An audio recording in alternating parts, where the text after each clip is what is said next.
অনেক স্টুডেন্ট আছে যে একবার পড়ে অনেক মনে রাখতে পারে, অনেকে আছে যে ঘন্টার পর ঘন্টা পড়াশোনা করেও ভুলে যায়। এটা কি আসলে স্মৃতিশক্তি দুর্বল নাকি পড়ার পদ্ধতির মধ্যে কোনো ভুল আছে?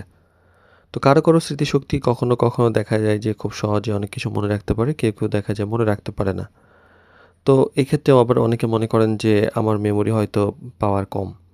আসলে বাস্তবে বেশিরভাগ ক্ষেত্রে সমস্যা স্মৃতিশক্তিতে নয় বরং শেখার পদ্ধতিতে। একজন দক্ষ টিউটর এমন কিছু সহজ টেকনিক শেখাতে পারেন স্টুডেন্টকে যার মাধ্যমে স্টুডেন্ট দীর্ঘদিন পড়া মনে রাখতে পারে।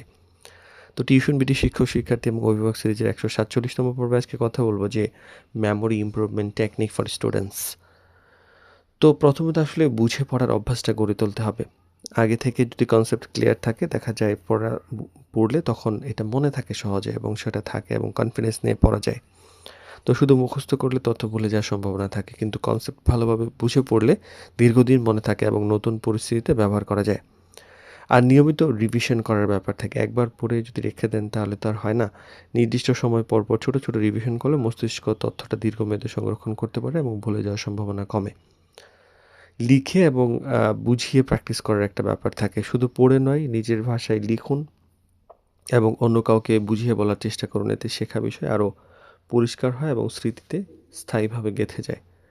আর ছোট অংশে ভাগ করেন। একটা পড়া মানে একটা চ্যাপ্টারকে যদি একবারে শেষ করে ফেলতে চান তাহলে তো এটা হয় না। তো সেক্ষেত্রে ছোট অংশে ভাগ করবেন। এতে মনোযোগ ধরে রাখা যায় এবং তথ্য মনে রাখা সহজ হয়। আর পর্যাপ্ত ঘুম, বিশ্রাম এবং মেন্টাল প্রেশারলেস থাকাটা উচিত। মানে অনেক ভালো মেমোরির জন্য যে শুধু পড়াশোনা তা নয়, বরং পর্যাপ্ত ঘুমও জরুরি। ক্লান্তি যদি থাকে তাহলে মস্তিষ্ক তুলনামূলক বিশ্রাম নিলে নতুন তথ্য ভালোভাবে সংরক্ষণ করতে পারে। পাশাপাশি বর্তমানে মোবাইল বা স্ক্রিন আসক্তি এগুলো কমাতে হবে।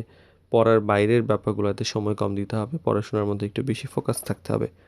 আর স্মৃতিশক্তি আসলে সবসময় জন্মগত বিষয় না, এটা একটি দক্ষতা। সঠিক স্টাডি টেকনিক, নিয়মিত প্র্যাকটিস এবং ভালো জীবনযাপনের মাধ্যমে প্রায় সব স্টুডেন্টই নিজের মেমোরিকে উন্নত করতে পারে। তো বেশিরভাগ সফলতার চাবিকাঠি যে পড়াশোনা তা নয়, বরং সঠিকভাবে পড়ে বুঝে মনে রাখাই কিন্তু একজন স্টুডেন্টের সফল হওয়ার আসল শক্তি।